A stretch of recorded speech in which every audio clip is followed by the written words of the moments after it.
आइए टॉपिक शुरू करते हैं। देवनागरी लिपि के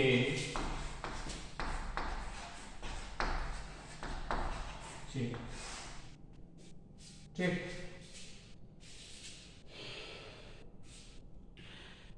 इसमें आप देखेंगे कि 11 व्यंजन, 11 स्वर और 33 व्यंजन और 3 आपके संयुक्त व्यंजन। तो इसमें हम देख लेते हैं स्वर।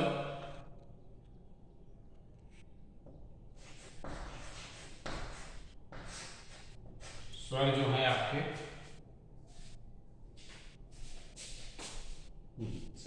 स्वर और आ, ई, उ,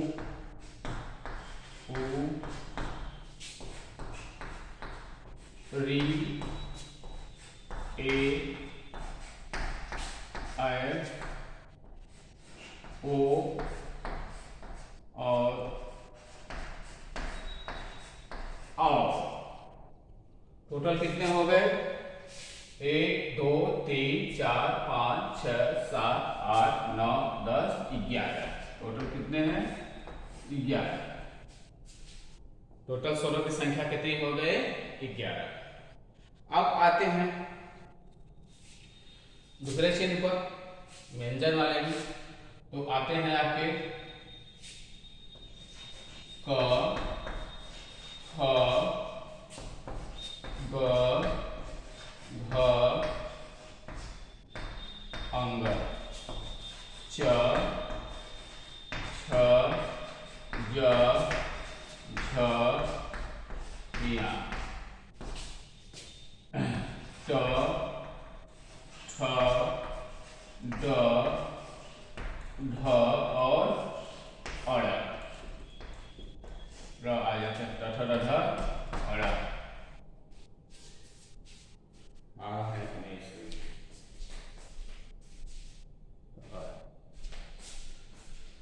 फिर आ जाता है प, ह, ब, भ, म। क्या आता है? य, र, ल, व, श, ख, श और ह। इतने तो व्यंजन हो जाते हैं। इतने क्या हो जाते हैं आपके? व्यंजन।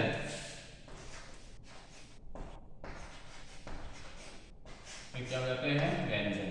अब संयुक्त व्यंजन में हम लोग देख लेते हैं। संयुक्त व्यंजन में कौन कौन से हैं? छ, त्र और ज्ञ। यह टोटल आपके कितने हो गए? 33। यह कितने हैं? 3। तो इतने प्रतीक और चिन्ह देवनागरी लिपि में इस्तेमाल होते हैं, प्रयोग होते हैं। आइए थोड़ा सा सामान्य जानकारी देख लेते हैं। हिंदी वर्णमाला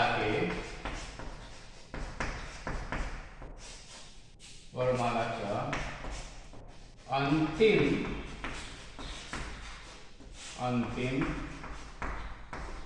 व्यंजन क्या होता है? ह होता है। क्या होता है? ह होता है। हिंदी वर्णमाला का अंतिम व्यंजन ह होता है। और देवनागरी लिपि का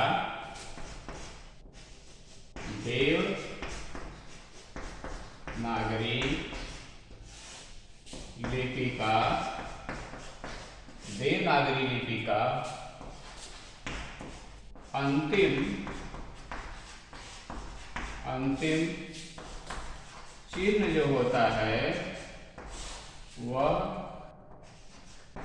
ज्ञ होता है। वह क्या है? ज्ञ। ये पूछा है कई बार एग्जाम में, इसको जानते रहिएगा कि हिंदी वर्णमाला का अंतिम व्यंजन ह होता है।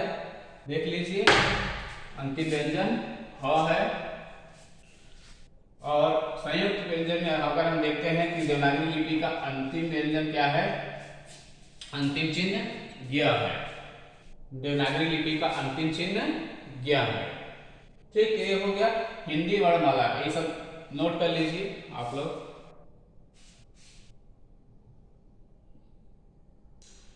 और थोड़ा सा हम स्वर व्यंजन किसे कहते हैं, थोड़ा सा उसकी परिभाषाओं को थोड़ा सा हम देख लेते हैं। मिटा देते हैं इसको।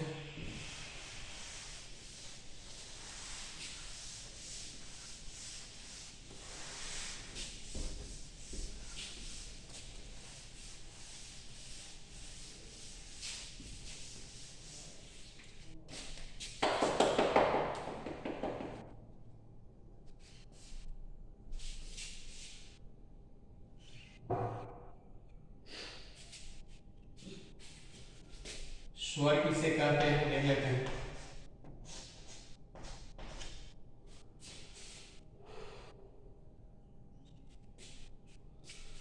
स्वतंत्र रूप से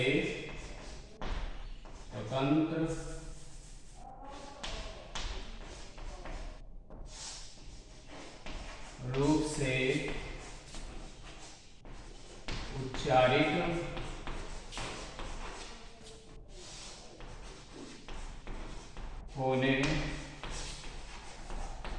स्वतंत्र रूप से उच्चारित होने वाले वर्ण या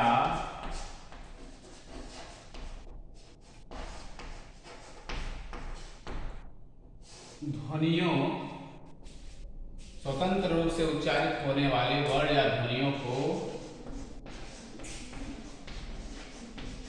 स्वर कहते हैं। स्वतंत्र रूप से उच्चारित होने वाले वर्ण या ध्वनियों को स्वर कहते हैं।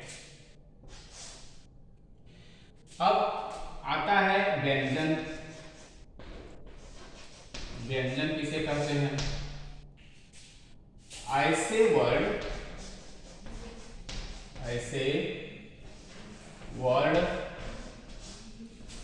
जिनके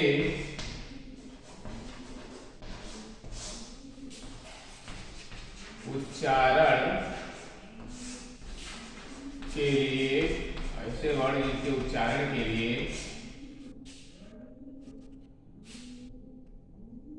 स्वरों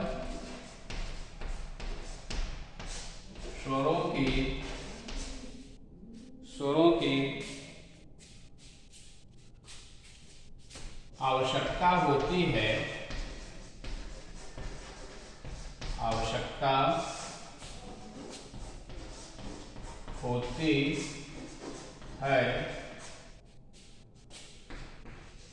उसे व्यंजन कहते हैं।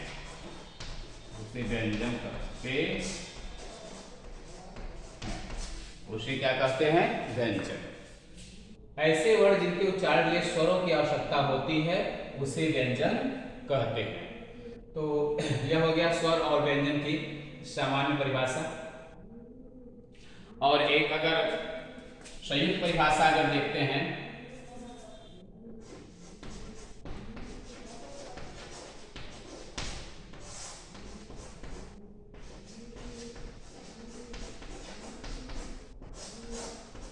स्वर व्यंजन की अगर हम संयुक्त परिभाषा देखते हैं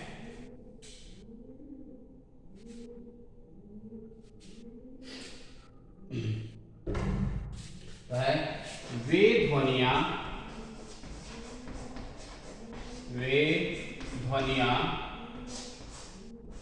जो फेफड़ों से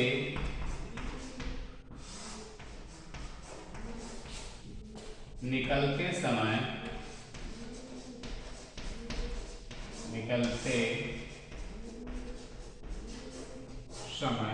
वे ध्वनियां जो फेफड़ों से निकलते समय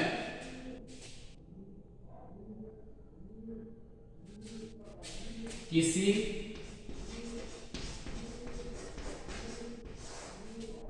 वाक्य यंत्र जिसको हम क्या कहते हैं, वाणी साधन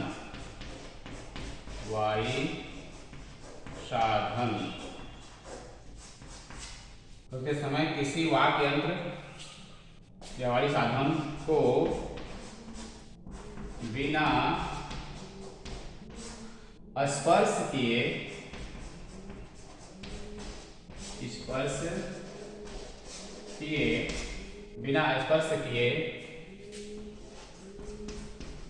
बाहर निकल जाती हैं स्वर कहलाते हैं। क्या कहलाते हैं? स्वर कहलाते हैं।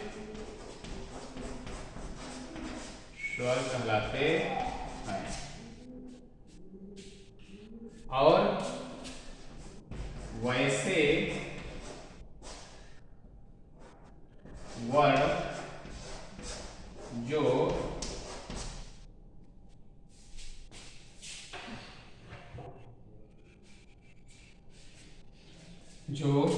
इन वाक्य यंत्रों को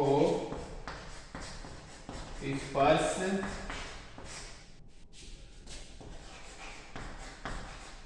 करते हैं व्यंजन कहलाते हैं।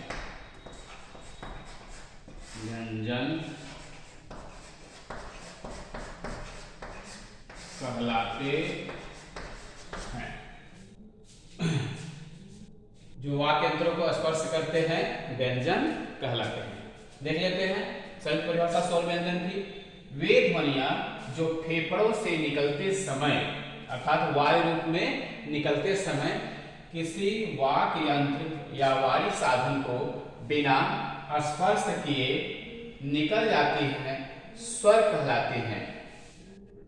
वैसे वर्ड जो इन वाक्य यंत्रों को स्पर्श करते हैं वो व्यंजन कहलाते हैं। इसको नोट कर लीजिए।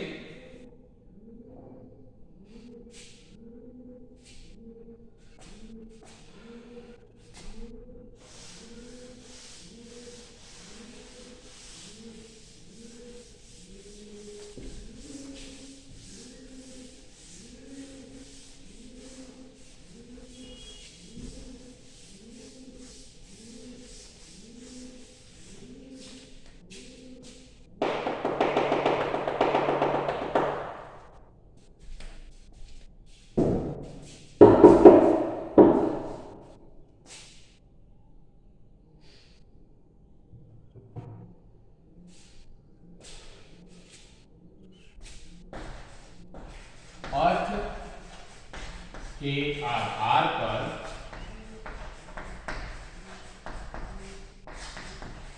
भाषा की सबसे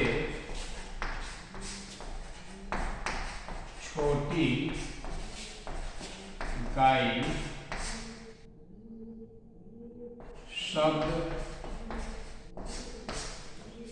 शब्द है और उच्चारण के आधार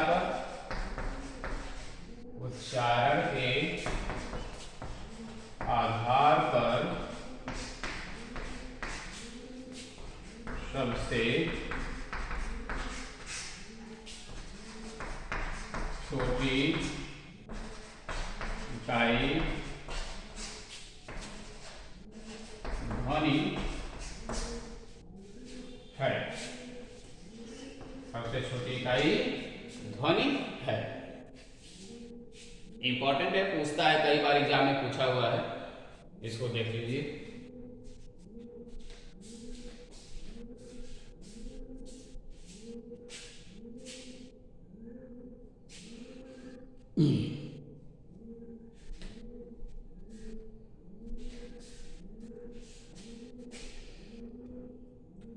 तो आज की क्लास बस इतनी ही रहेगी, छोटी सी क्लास आज की है।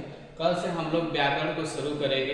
अभी तो एक सामान्य परिचय था, तो कल से व्याकरण को शुरू करेंगे और उम्मीद है कि क्लास आपको पसंद आई होगी। आप लोग चैनल को सब्सक्राइब कीजिए, लाइक कीजिए, शेयर कीजिए।